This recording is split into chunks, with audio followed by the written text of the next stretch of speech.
Yes, guys, welcome to Chasing Green Arrows. We are back with your Friday night special. I'm Gianni Battici and I'm joined by, I was going to say regular co-host, but you're coming on a few times a season at the moment, Abdul. Hopefully that's more in the not too distant, but very good to see you, Abdul. How are you, my friend?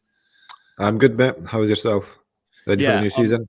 I'm all right. I'm excited for, well, I guess this time next week. Yeah, this time Yeah, next yeah, week, we're 25 minutes from deadline, aren't we? yeah. We'll be scrambling for the early team news, seeing if Foden starts That's or the not. point. Yeah, I hate the fact that all this preseason planning might come, and I might be I one know. of those making the change. Let's say Foden isn't in the squad and he's in my game week one team. I Yeah, hate the fact that it will all come down to the last 5 minutes. Like we've had 3 months to plan our teams, or 2 months yeah. since the price has been out. Do you think there'll be other decisions in your team that you take to deadline other than around the Man City team news, or do you think you'll kind of lock yourself in with an hour or two to go? How do you usually play that game week one deadline? Yeah, I think by then, Jenny, I'll have my team pretty much sorted. I think I'll have Yeah. like a contingency plan on the City team sheet if it's released, and Mhm. then yeah, just hope the servers don't crash. But yeah, I think I'll be pretty settled. Yeah, I think I'm with you there. Like I always think it's funny, like the stress which I see firsthand quite a lot at Fantasy Football Fest where we do the deadline for game week one and Yeah, managers changing their team with 2 minutes to go. I'm like, dude, you've had 2 months. Like if it's over team news or something, you're reacting to an injury or some news you've just heard, I get it. But yeah, do I go Salah or no Salah with 5 minutes to the deadline feels bonkers. So no, I yeah. feel I'm not locked in. I've probably got, I don't know, 10 of my 15 have probably been locked for a couple of weeks. Mm.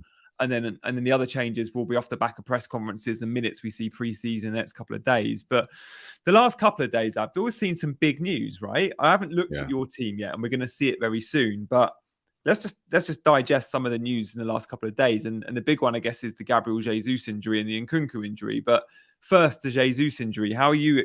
Firstly, was he in your team? Yeah, I mean, in my initial draft, he wasn't. I had Nkunku. Then I changed to Jesus, and then obviously when he got injured, I changed back to Nkunku, Yeah. and he's got injured now. So yeah, now I've got a new player. But yeah, it did change my plans. Yeah, not hugely. It's only changed two players really in my team. But yeah, it has changed. It has changed things a little bit. It's fortunate that it's kind of same price point there to Yeah, go. I can go like for like, and we'll find out later who you've got in that slot. And hi in the chat, by the way, we've got Lean and FPL River and Matty, CH and Luke and Dave and Frank. Good to see some new faces around here as well. Look, we're live for the next 50 minutes, so do hit that like button, and of course, if you're new, subscribe to the channel. How are you expecting Arsenal to set up, Abdul? Because I think off the back of the Community Shield, we'll feel like we know a lot more. yeah, Um, and I think Sunday night changes will be pretty high for what we see with Man City, what we see with Arsenal. But then after Sunday night, other than press conference news, we'll feel like we can establish kind of, we've got all pretty much most of the information because most teams' last games are this weekend.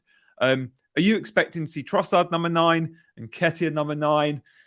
Havertz could be number 9. I don't see that one. I think it's between Trossard and Nketiah. But if it's Trossard, he's a 7 million mid. yeah, I think he'll be in a load of teams.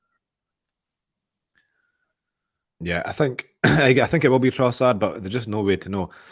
And I guess obviously tomorrow all eyes will be in the Community Shield. But even if Trossard starts as a number 9 tomorrow, I mean, there's no guarantee that he's going to start. I mean, I guess that's probably a good indication that he'll start, as number 9 when the season kicks off. But in Ketia, so yeah, I'm just kind of at the start of the season. I think I'm going to stay away from that position. I think you've got plenty of other Arsenal attackers there with the Saka and Martinelli and Odegaard. Side is definitely there with Trossard, I think. If he starts in that number 9 position, we know he's already scored a hat-trick in his first game in pre-season as well. We know he can score goals, so the upside is there, but I just think, yeah, it's a bit risky. I don't think we know who it's going to be really, regardless of whether he starts tomorrow in the Community Shield. Arteta could kind of interchange that position, starting Ketia one game, start Trossard the next. So, yeah, I don't know. What do you think? Oh, I don't know. I mean, Arteta knew about the Jesus injury going into the Monaco game the other day, right? So if he was gonna mix things up with trialing Havertz or trialing Trossard there, you'd think he may have used that time to give one of those lads some minutes as the 9. Yeah. And he didn't. He gave not only Nketiah, I don't know if Nketiah had the full 90, he did score the goal. He started Nketiah. He also made Nketiah the captain on the day. And I was like, okay, like, what's that about? Is he putting faith in this guy who, there's been talk of Nketiah being unsettled and looking to leave. And it's like, no, we're going to, if Jesus is injured and you still can't get in the 11, you'd be like, I'm off to Crystal Palace then, mate. Like, who'd have him in a heartbeat. So I'd like to think he's been given some sort of assurances that he'll be the number 9. But I mean, if I was playing Football Manager, I'd go Trossard. Yeah. I mean, it really depends on Arteta, which we don't know. But one other interesting thing as well is that, I mean, you're just one injury away to like either Nketiah or Trossard to get having Balogun in the mix, who is a £4.5 million forward, and Community Shield is quite I think the teams take it quite seriously. They'll play their full. I think they'll play their kind of full 11s. So yeah, one injury to like Nketiah or Trossard tomorrow, and Balogun might just absolutely break the game. So I think that's quite interesting. I was thinking about that earlier on today. If that happens, then and I don't think Arteta is going to kind of sell him. I think, there was talks of a loan move and that, but with Jesus injured, I think he'd probably play it safe and keep him at the club as well. Yeah, I'm with you on that. Like, I think Inter Milan have been offering or rumoured to be ready to offer sort of mid-20s, but Arsenal want more. And I don't know. Yeah, it's if your third choice striker, you'd think you'd sell him. But if there's an injury or two, then you're not going to. CH says she had Trossard in my team for a few weeks, see how the Community Shield goes. Yeah. And weirdly enough, I spoke to Ali Hangarov the other day.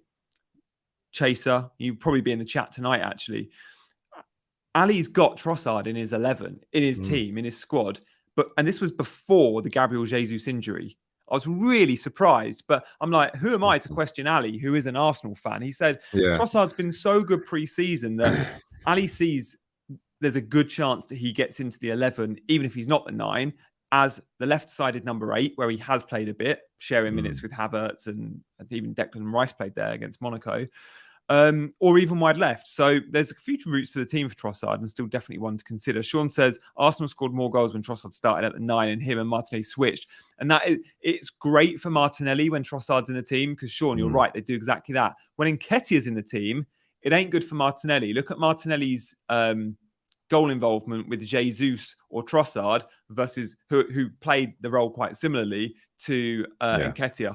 Very different. So I think I'll be put off Martinelli if I see Nketiah starting the Community Shield and playing well in the Community Shield, because Martinelli's been in my game week 1 draft since forever. Like, I'm pretty set on him, but maybe Nketiah will change that. What's your take on Martinelli, Abdul? Yeah, he's in my team. He only actually made my team after his injury. But yeah, a great option. I just think Arsenal's fixtures, Gianni, for like the first 14 game weeks are just so good. I think you have to triple up on them. Either a double attack in the defense or not even against a triple attack. So yeah, he's got the highest goal threat amongst the midfielders. So Saka and Odegaard, and I think now, I said if Trossard starts, then he is that type of player that kind of similar to Jesus. He brings players in rather than a kind of out and out 9 like Nketiah. So yeah, it's definitely good for him if Trossard starts. And yeah, it's interesting that Ali had him in his team. I think that kind of he's an Arsenal fan, and if he thinks that he's kind of nailed to start, then yeah, really good for Martinelli. Yeah. FPL River says Trossard and Richarlison will break the template with Jesus injured, and if Kane goes. And a bit like we've just said, if someone like Balogun was available and an option for Arteta and being used, then yeah, he would too. But you make a great point on Richarlison, FPL River. If Kane goes, and I haven't checked the bookies' odds, but I feel like it's probably more likely than unlikely now. I don't know. I think Richarlison at 7 million as a mid will be the number 9. Postecoglou has said he likes Richarlison in that 9 role. It's where Richarlison plays for Brazil. Postecoglou football needs someone that's going to spend a lot of time in the box, and Richarlison will do that. Hat-trick pre-season, and I think one in maybe a second half performance in the Far East, wherever they were. I mean, Richarlison will be in everyone's teams. If Kane goes, Abdul, would you go with Richarlison game week 1 before we know anything, or would you wait? Because Son could play number 9, they could buy a number 9, or do we think it would be Richarlison? I'm not too sure if I'd go with him, but yeah, I think it'd be very tempting. And I think the talks of Kane going to Bayern Munich have really picked up today. So it does look like it's a real possibility that he goes. So yeah, I'm not sure. I think I'd have to look at it a bit more closely. But the thing is, with the midfielders I've got at the moment, I just wouldn't know who to replace him with. Yeah. So there's just so many good options, and I just think I've got such a good starting forward 7. So yeah, they're definitely a tempter. If he's going to be playing as a number 9 in Kane's absence, then yeah, he's definitely up there. Yeah, I'm with you. Like, I don't know who I'd replace him with, but I'd want him in. With a heavy heart, it might have to be someone like Foden, because you look at your game week 1 teams, and if we've all got Saka and Rashford, and say Matoma, I don't want to sell any of those guys. Saka,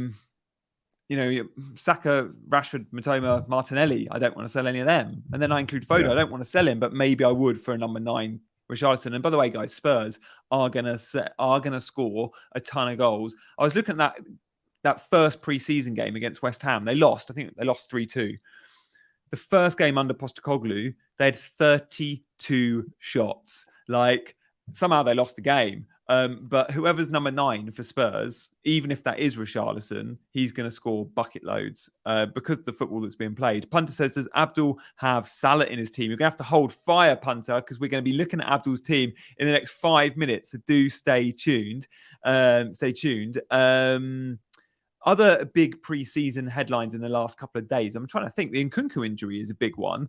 Because we think we won't have another game to monitor Chelsea to go, does he get minutes? But we will have training photos. We will have a press conference. I don't quite know. I can't remember from last time. With managers, we always sort of rank them in our heads.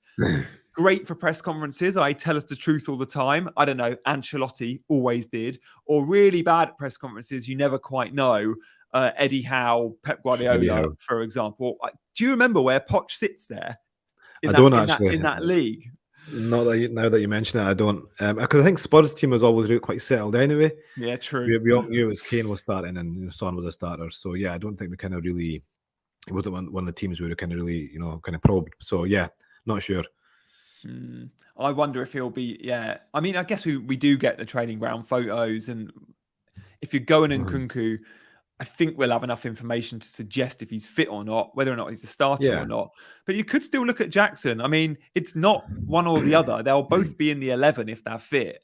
And unless Chelsea sign a 9, it looks like that 9's going to be Jackson. Sure, he probably won't have penalties because we think Nkunku will. But Jackson pre-season, Abdul, have you seen some of his I mean, I was going to say his goals, but it's not just his goals that have impressed me. It's his overall play. Like, he's like a hurricane going through defenders. He's like a young Drogba at times. Don't want to put too much pressure on the lad, but he looks really good. I'm super impressed. I didn't realize he was going to be this useful. Yeah, I wasn't expecting that either. But he's looked great. But I just think he will. I think he will play the number 9 role predominantly. But Nkunku's can play the 10 and the 9, so I just think Nkunku's minutes are a lot more secure than his, and I just he's definitely an option. But I just think when you start the season, I'd rather go with a safe Nkunku than who gets 90 as well, wouldn't he? Like, Jackson, even though he's a starter, if he has a bad game, he's coming off at 60. Yeah, exactly. He's that's a great point, because although he might be a starter, he will be the one to get hooked, especially ahead of Nkunku. So yeah, I don't know. I just think he's right now he's still a wait and see. He has looked great, and I think obviously he will score plenty of goals if he starts in that Chelsea team. But yeah, just I mean, obviously we don't know the extent of Nkunku's injury yet either. So if it turns out he's out for longer than we expected, then obviously that changes things quite a bit. Yeah, because I think at the moment we're thinking, from what we've heard, is that Nkunku might make it for game week 1. Yeah, but. If that isn't the case, then he's going to go up he's definitely got up in the rankings. Yeah, Aston Villa Bozzy's in the chat. He says Jackson reminds me of Vinny Jr. I mean, if he can be anything, the player of Vinny Jr., I'll be delighted as a Chelsea fan. But also says, who's loving the Villa players? Not enough of you for me. We smashed Lazio, second place Serie A team.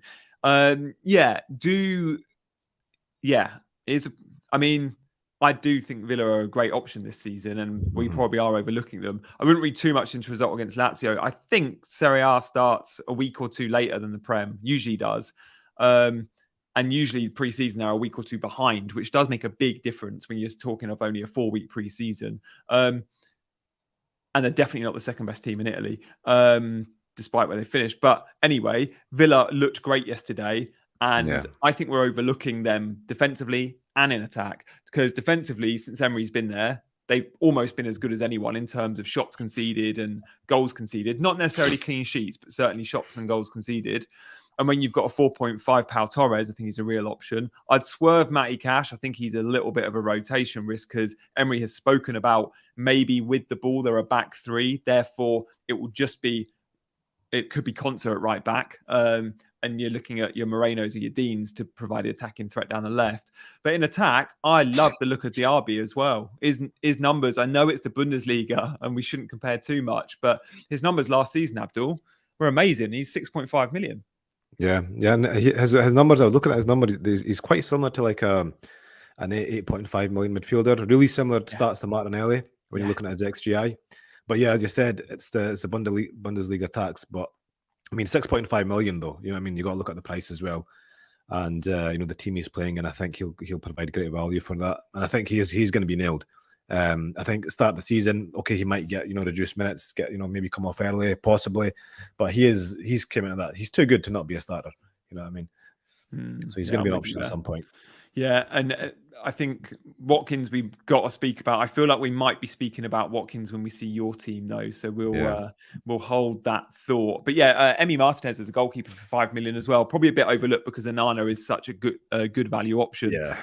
But yeah, guys, thank you so much for your questions in the chat. We're going to get to some of them throughout the show, so keep them coming in. Got over 200 of you watching live. So if you're new around here, and there's definitely some new faces because Abdul's on. So Abdul, appreciate you coming on, my friend. But make sure you're subscribing. We do these streams on Mondays and Fridays at 6 or 7. Again, follow us on Twitter because we'll always let you know of the time. But when you subscribe, you can hit that notification bell too. Look, we've got a mini league as well. You can join that. So let's have a look at our mini league code, and then we can have a look at Abdul's team. So if you want to join our league code, 7FPQ0X. We will put the mini league on the bottom strap throughout the show, guys, and then you can feel free to join at any point. If you were in the league last year, you should be auto-renewed. The league was won last year by the world number one. He was in our mini league, one of very few he was in, Ali Hangarov. And the year before that, it was won by someone. We gave away an amazing prize. Now, we're not giving away the same prize this year, but there might be a token shout out or two. And we'll update who's ever top of our mini league as the weeks go on. But look, without further ado, let's have a look at Abdul's team in Pimp My Team.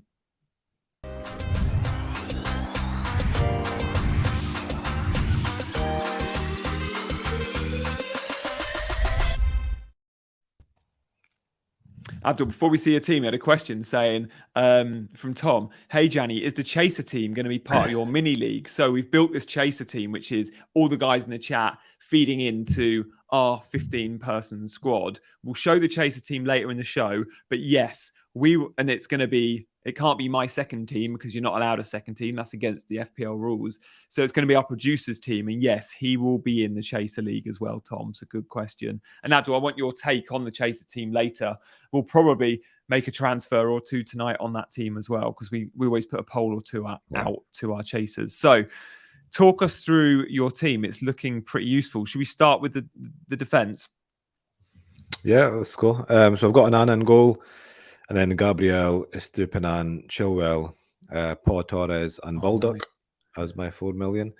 So yeah, I mean, like, I think Gabriel, Estupinan, Chilwell is pretty, I guess, template. I mean, really popular players. I had Botman instead of Torres, like, just up until a few days ago, but I just think, Torres is going to be nailed. He's got much higher attacking threat than Botman. He's got 15 goals in his career. Botman's goal threat is, pretty much zilch. And I like Villa's early fixtures because I think, with the early fixtures, they've got Everton, Burnley, and Crystal Palace like in the first 5 game weeks. So I thought if, he's needed, he's going to be my first sub. So, if he's needed, in those first few weeks, then, he's a better asset to have than Botman.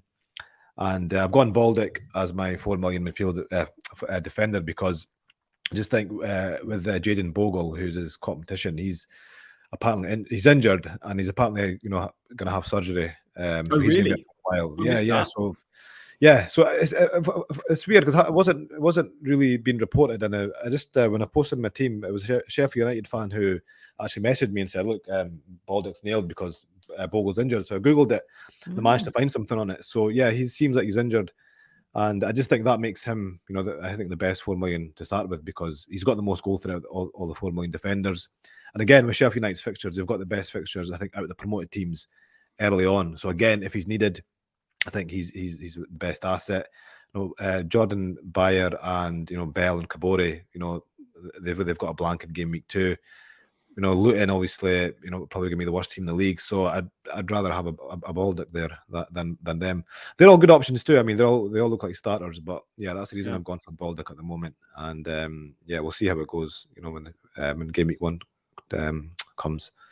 I like that back line. It's very similar to mine. The only difference I've got in terms of starters is I've got John Stones. And I guess my question to you is, I know you haven't got money in the bank.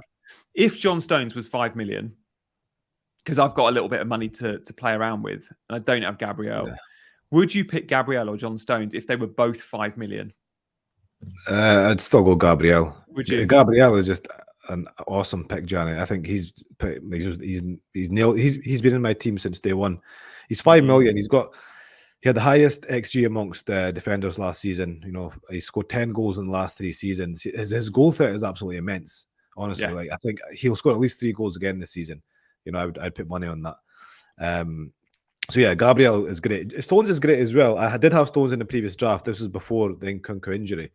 But I just think, he is a great option, but you just can't have them all. And I just think, Gabriel's more nailed.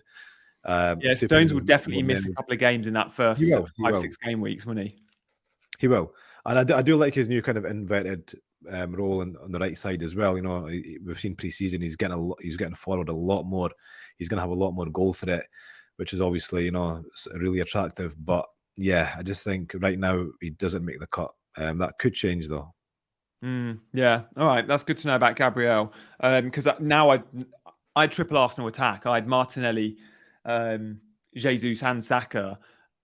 But obviously without Jesus, straight away I'm like, okay, now I can accommodate Gabriel. I'd written him off because I was so committed to triple Arsenal attack, but now I might not be. Let me ask you about Bruno, because I'm surprised at that ownership, 26%. Bruno feels a bit like a differential. Maybe differential is too strong, but he's certainly not in most sort of FPL Twitter template teams. Like Rashford's in everyone. Yeah. Bruno isn't. But obviously a lot of casuals are going Bruno. But a lot of experts too. And I get it. The fixtures there, those 2 homes are really nice. Is that your thinking with going Bruno game week 1? Is it a purely fixture pick, or do you just expect Bruno to be an outstanding FPL asset? Because his numbers in the last season or 2 have been on the decline a tad. Yeah. He's just one of those players where it's like he's just, one of those glue picks where you put him in and he'll tick along the points. He's probably the most nailed player after Kane in the league. Like he's going to play 90 minutes every game. I think he only missed like one game last season in the league. Like even the cup games, like Eric Ten Hag, tends to play him quite a lot in the cup games as well. He seems to get 90 minutes. He wants to play it all the time. So he's nailed. He's on penalties. He's got a goal and assist threat. Yeah, I mean, his numbers aren't as good as Rashford and all the other kind of, mids in his price point, like, Saka and Martinelli, for example. But I just think he's one of those players. He's just a reliable FPL asset. And I think 8.5, for him is a really good price point.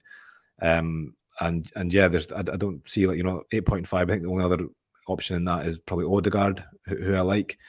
But then I've got Saka and Martinelli there, who I think are just as good. So yeah, I just like Fernandes as a great glue pick, and I think he'll just kind of tick along with points.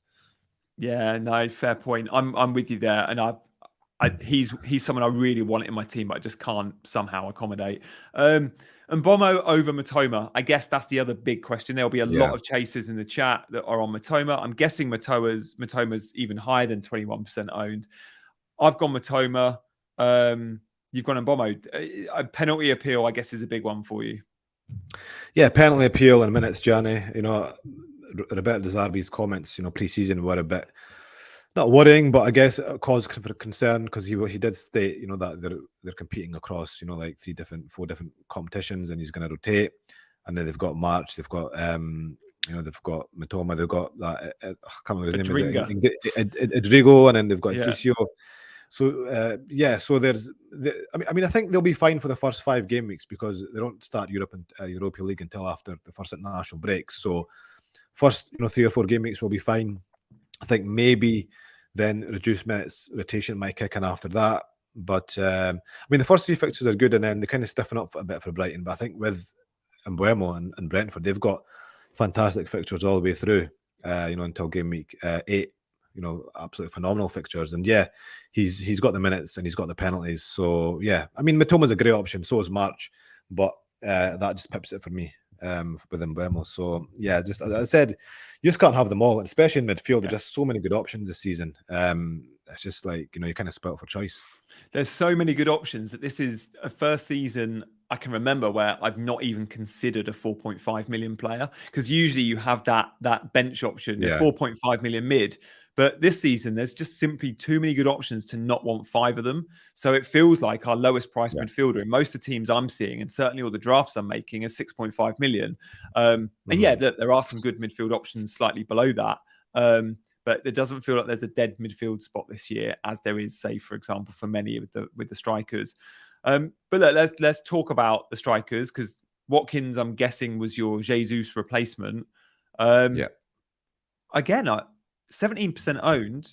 That's a lot of perhaps less engaged managers, because those that are on FPL Twitter, I'm sure this ownership's gone up since the Jesus announcement, but those on Twitter, Watkins feels like a differential. That could change.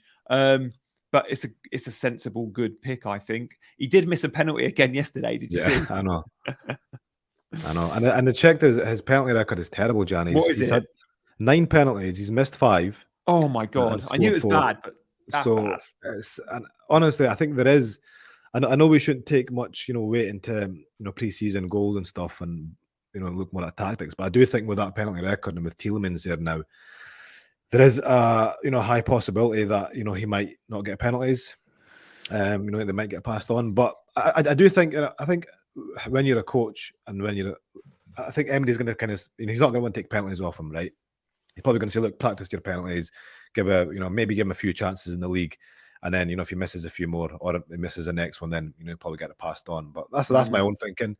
I still think he'll be on penalties, but there's definitely a chance here that he's not anymore. Aston Villa Bozzy, let us know in the chat your thoughts on you've said about Watkins on pens, but Tielemans starting, is he nailed? Because there's a lot of competition for places in the Aston Villa midfield. So let us know in the chat if you're an Aston Villa fan, Aston Villa Bozzy, you clearly are.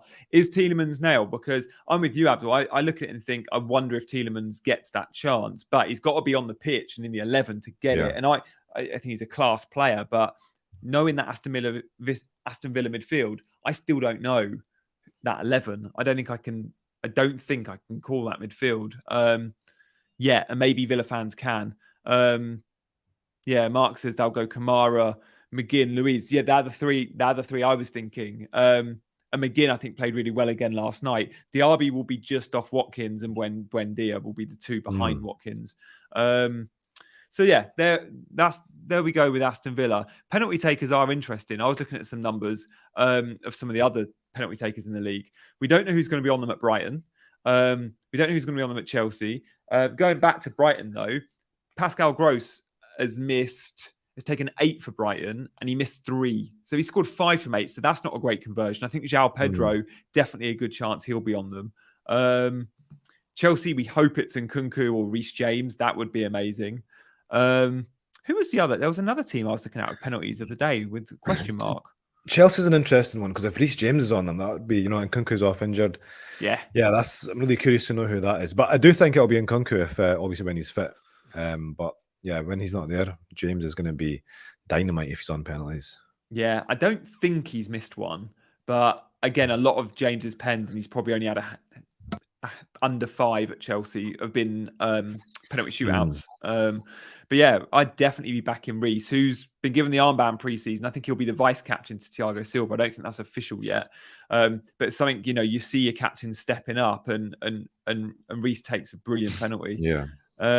Com says, who'd be on them for Spurs? It would be Son if Kane leaves. Like, Son took them for Spurs when Kane was injured and has scored them at Spurs. I don't know. I think Richarlison might have something to say about that. Oh, really? Yeah. Well, I don't know. But do you remember that? He took him at Everton, didn't he? Yeah, I remember there was a bit of a fight as well where once he grabbed the penalty of somebody. Was it Calvert-Lewin? So he'll be remember them wrestling over the ball. Spurs get a penalty. He'll be chomping on the bit. So yeah, that's an interesting one as well. And the Son's the type of guy where he's like, he's just too nice. He'll probably just give him it. Yeah.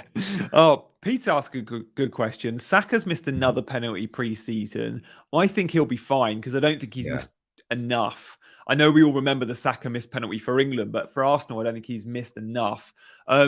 Salah's an interesting one. That Salah's going to be on pens, but if he misses 1 or 2 early this season, Szoboszlai, I think, has scored 13 in 13 or something ridiculous like that.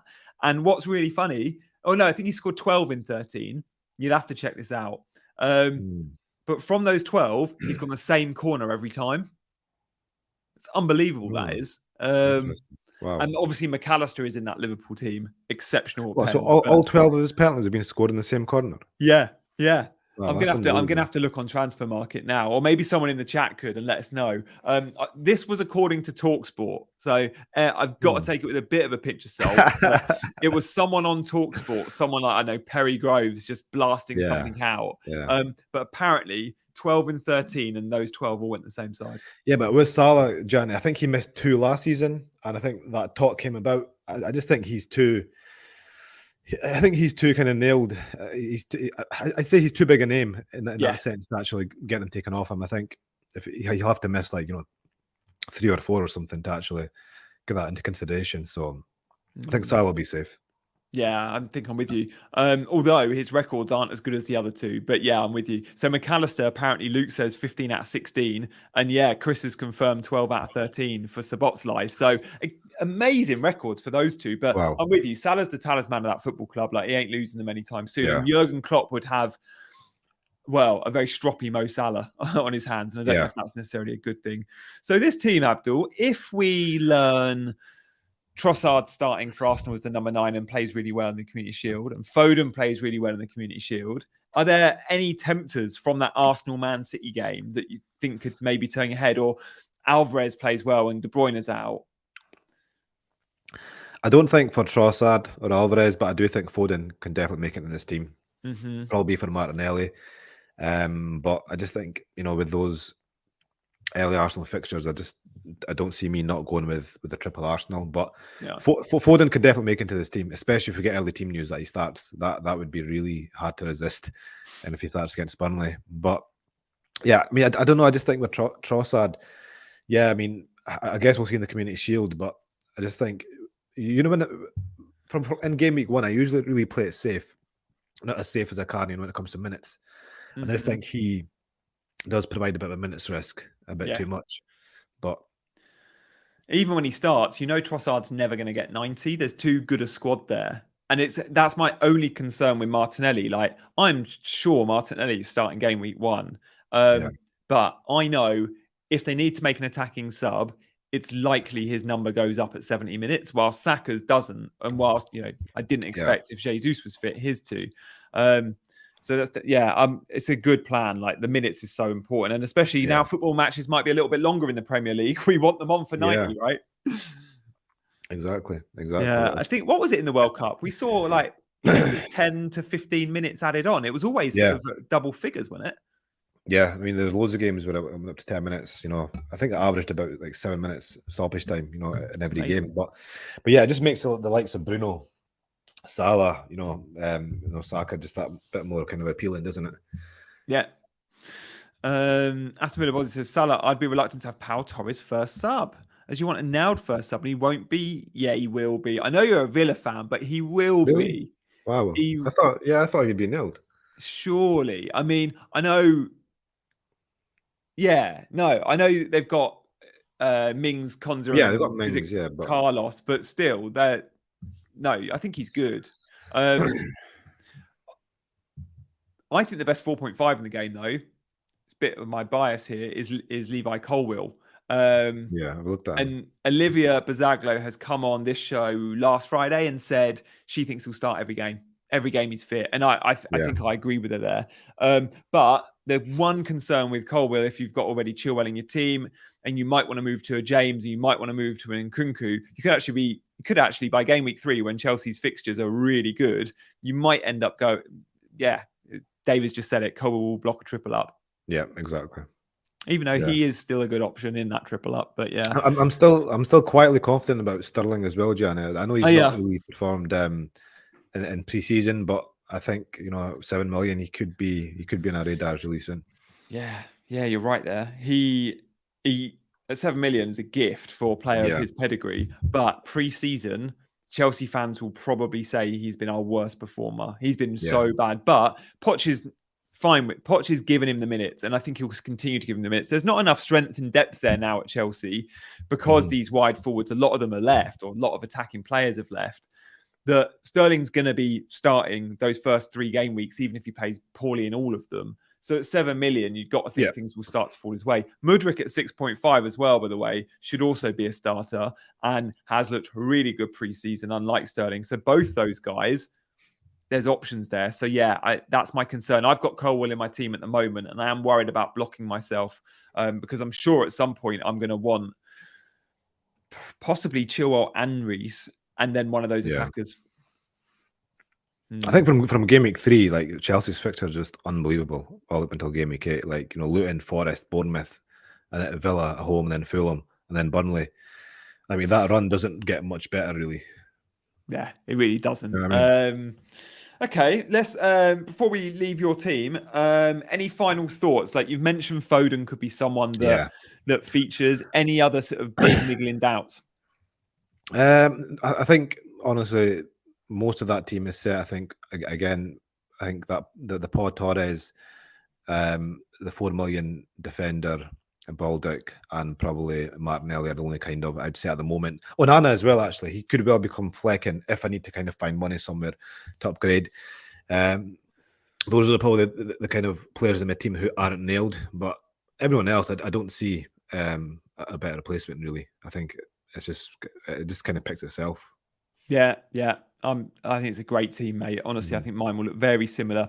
Mohar in the chat says, calling people who picked Bruno as casuals is condescending. Mohar, I didn't say everyone that picked Bruno is condescending. Don't put words into my mouth. And as if I'm giving you the opportunity to voice this in the chat by mentioning it. But my point was, the more engaged managers on, say, FPL Twitter, which I used as an example, tend not to be going Bruno, although some experts like Abdul are. I think they were my exact words, actually. And look, Bruno's someone I'm looking at and think he's amazing value. I was so shocked. Do you remember when the price leaks came out? They were sort of drip feeding them. I think Bruno was one of the United players listed.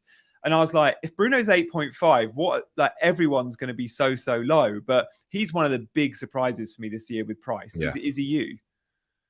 Yeah, definitely. I mean, like that, again, I think he was the first player to be revealed, I think. Yeah. Or the first midfielder, and I was like, wow, I think that just kind of set a precedent. You kind of knew the rest of the players would kind of follow suit. But it was surprising because Haaland and Trent came at the kind of Haaland came at expected 14 million, but nobody expected Trent to be at 8. Yeah. It was quite odd how they kind of priced those two players fairly, but then kind of went cheap everywhere else. And yeah, now Trent's not in anybody. Like Trent's in hardly anybody's team now, so yeah, that just kind of defuncts that. Just got so much money to spend this season, Johnny. It's mad. I mean, I made a draft earlier which had 1 million in the bank, and it was just a great draft, and you couldn't tell. I mean, if you saw the team, you wouldn't think it had 1 million in the bank. So yeah, we'll see how it goes. I think the template will start to form more like in the first 10 game weeks. So we'll see. There's a good chance this year I go into game week 1 with 1 million in the bank. Are you going for that? Yeah. Yeah, and not even purposely.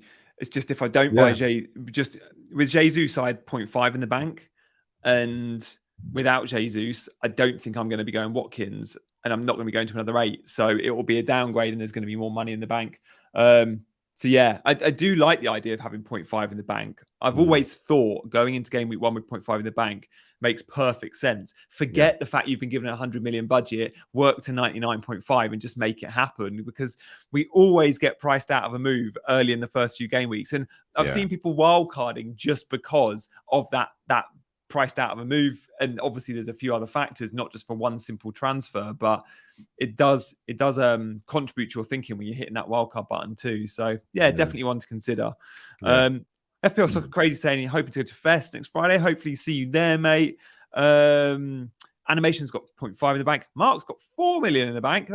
That's a lot. And maybe you've gone Jesus down to like João Pedro and you already had a little bit as well. But look, let's have a look now at the community team, because we've got to ask some questions to the chat, because they are creating a team that I'm convinced is going to win FPL. I think convinced is going to beat me.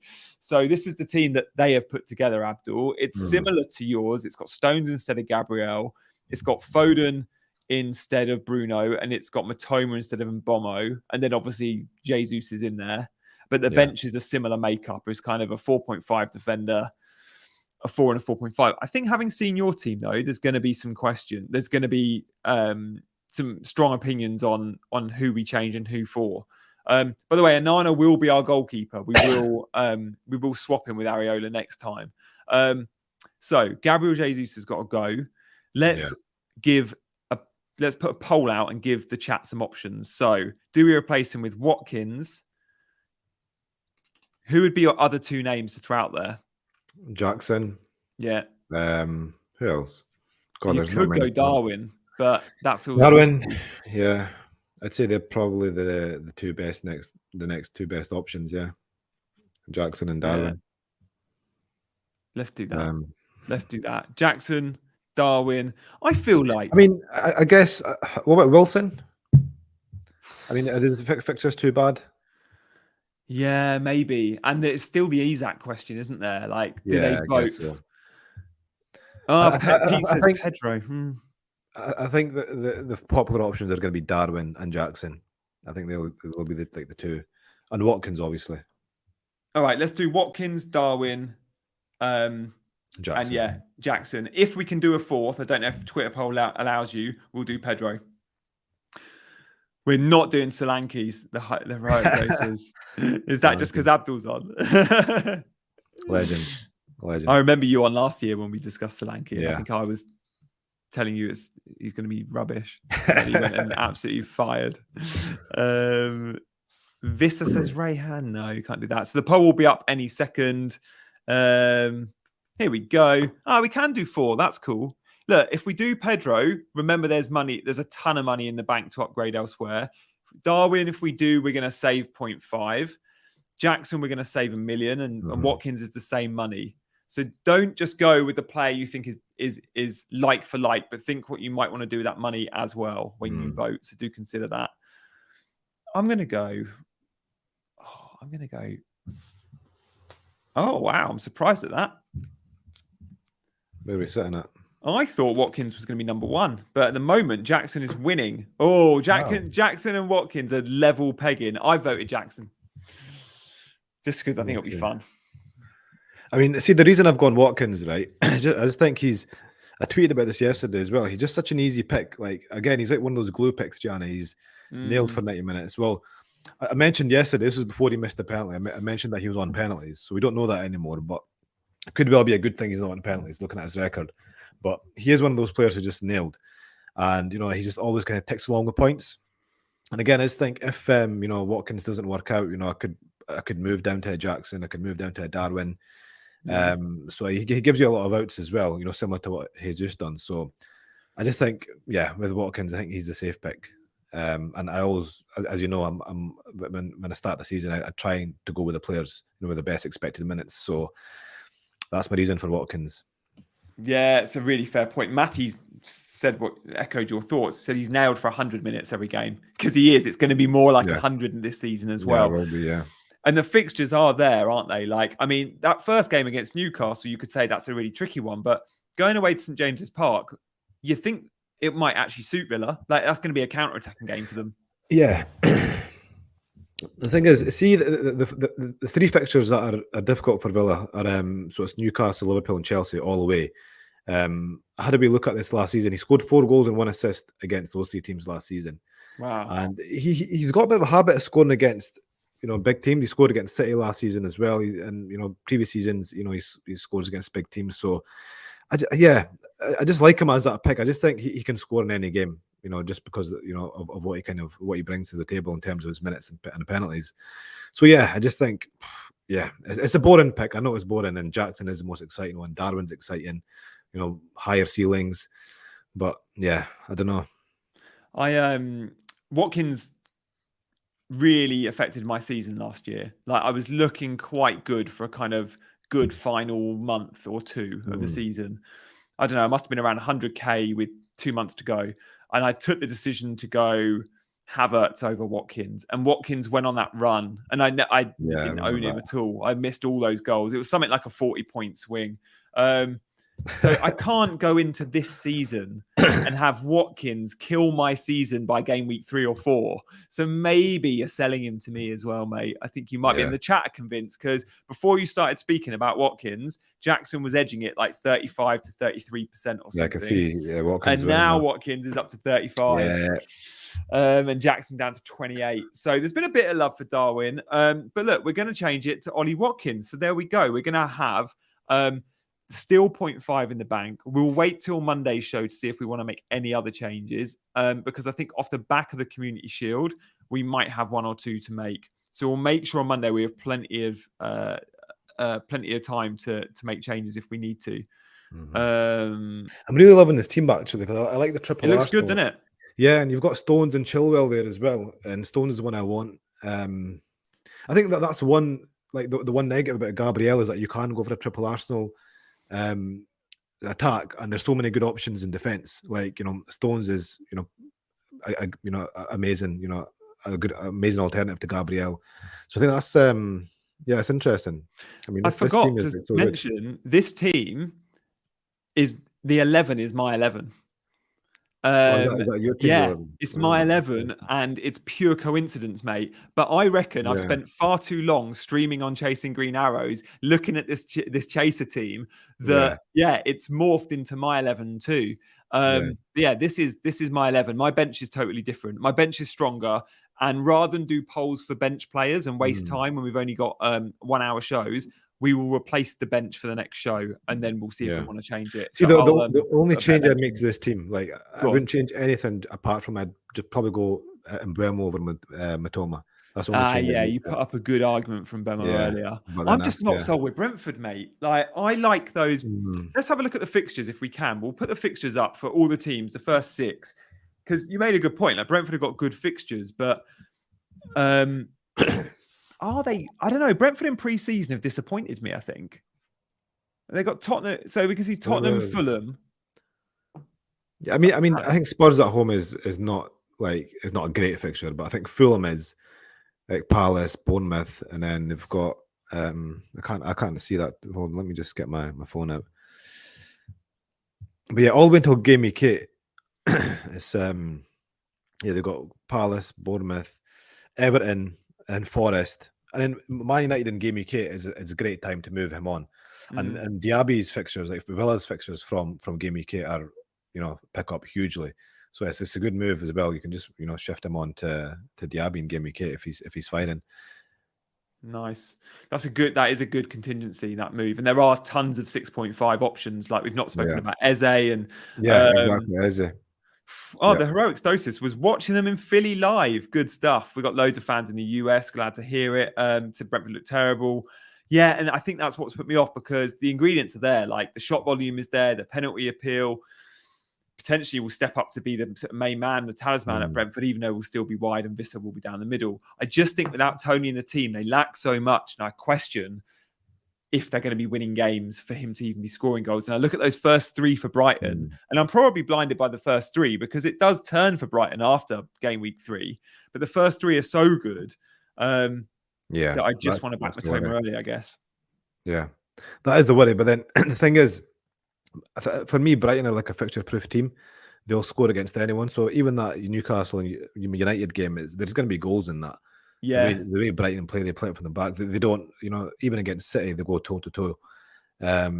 So yeah, they're just a fixture-proof team. But yeah, I just think as an individual asset, I think Mbeumo's probably better.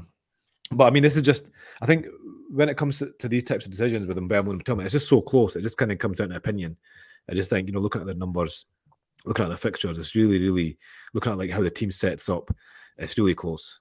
We've got to put a poll out. We've got enough time. We're going to do a poll for Matoma or Mbeumo because, as 1974 says, it's not your team, Gianni. And you're quite right. Although Matoma was voted in a while back, but things change. And off the back of a very compelling argument there from Abdul, because you make a good point. Let's poll 6.5 million midfielder. We'll chuck Eze in there as well, just for good measure, because I can see CH is on me straight away with that. And Matty too. So yeah, Eze, Matoma, or Mbeumo. Let us know which one we go with. We'll put that poll out and Diaby says Aston Villa Bozzy. If we can add Diaby and it's not too late, add Diaby as well. They are the main four, to be fair. Yeah. Yeah, I think you have to. I don't think Diaby will come out top, but I think he's definitely going to be an option at some point in the season. It's amazing that I never remember a season where there's 4 brilliant 6.5 million midfield options. Mudryk. I mean, even Mudryk, I genuinely think could be worth a gamble. But all right, so I'm gonna put my vote in. You guys know where I'm going. Abdul can put his in. Yeah, let's see where we go. I think this one's going to be close. Oh wow, so many! I'm surprised by the Eze love. Eze's winning. Wow. I guess we might be missing. I mean, no one wants Matoma. Yeah, I think a lot of people are being put off Matoma now with Zarbi's comments, and I think the fixtures after game week 3. So yeah, I mean, I'm surprised Matoma's at a low. But yeah, I mean, this might mean his ownership in FPL is something like 35% plus. I think he's quite high. Eze is smashing it. It just shows though that the audience on YouTube, or certainly on YouTube watching this stream, is different to Twitter. Like we spend so much time on Twitter. If this poll was on Twitter, Matoma would still probably be top, but Mbeumo would be very close, or they'd be level pegging. Yet here, Matoma is bottom, and that's fair. Okay, we will make that change. If you want to go Eze, we'll give it a couple more votes. When it gets to 80 votes, we will stop. So it's on 78 at the moment. So if you still want to vote, hit that button. Also, guys, talking of hitting buttons, you've all here we go. We'll stop. Eze, 30%. Only 62 of you have hit the like button. That's the most important button of the stream, alongside the subscribe button. So if you fancy hitting both them, please do. So let's go back to Abdul's team. Sorry, the Chaser team. My mistake. So we're going to make Eze a change, and we're going to make chat sport. What's Twitter? Fair point. X. So we're going to put Watkins and Eze in. Oh, that's good. This team's looking a little bit different now. I think this team's going to be everyone's in the chat. It's going to be there and mine, sort of our second team. So I'm hoping with captaincy each week, we can have a little bit of fun as well. I don't want to just go Haaland captain every week. And I think because it's many people's second team they're invested in, I'm hoping we'll get like Saka game week 1 captain. Could be way fun. Should be great. There we go. Eze 2 goals and 4 assists in pre-season. Yeah, I think got 3 of those assists in one game. Okay, there we go. It won't be my second team, says Mark. Oh, Mark, you're not actually allowed a second team. It's against the rules. There we go. Final thoughts from you, Abdul, in terms of prep next week. Tell me your kind of thought process off the back of the Community Shield. Will you be looking to make... I know you won't be locking your team in on Monday or Tuesday, but will you be looking to get a lot of those big questions answered in your head early on in the week? Yeah, I think definitely. I think the Community Shield is like the last game. All this weekend's games, there's going to be quite a few friendlies on as well. It's going to be like the last kind of bit of information that we kind of pick up in terms of like, tactics and that. So yeah, I'm going to hopefully be set for like, Tuesday, Wednesday. And then, as I said, just really going to be waiting for that team news really, and any kind of surprises in the press conferences. But yeah, I think we've pretty much got as much information as we could have. I mean, the friendly. I think this season's preseason friendlies have been like really informative. The likes of Jackson and Konku. How City have set up, how United have set up. I think it's been quite informative of how they're going to kind of approach next season. So, yeah, I think everything's pretty much set. I don't see too many changes to my team like this one next week. Yeah, I think I'm similar with you. I'll be trying to go early, and I've also thought pre-season was really informative this year. And I don't know if because I've monitored it more closely, or the summer series was all on Sky, which helped. Yeah. But also the summer series was Premier League team versus Premier League team, and I do think that might allow us to read a little bit more into pre-season form, for example, than perhaps we do in the years gone by. Yeah. So yeah, one to consider. But a request to put the league code back on screen. It is at the bottom, but if you want us to show it full screen, we might be able to, but it's on the bottom of the screen as well. Yeah, so good stuff, guys. Thank you so much for watching. Look, we will be back on Monday next week. We've got a big announcement on Monday as well. But for now, guys, thank you all for watching. Before you leave, do hit the like button, hit the subscribe button. Make sure you're following Chasing Green Arrows and FPL Salah on social. But for now, he's been Abdul, I've been Janny, and we've been Chasing Green Arrows.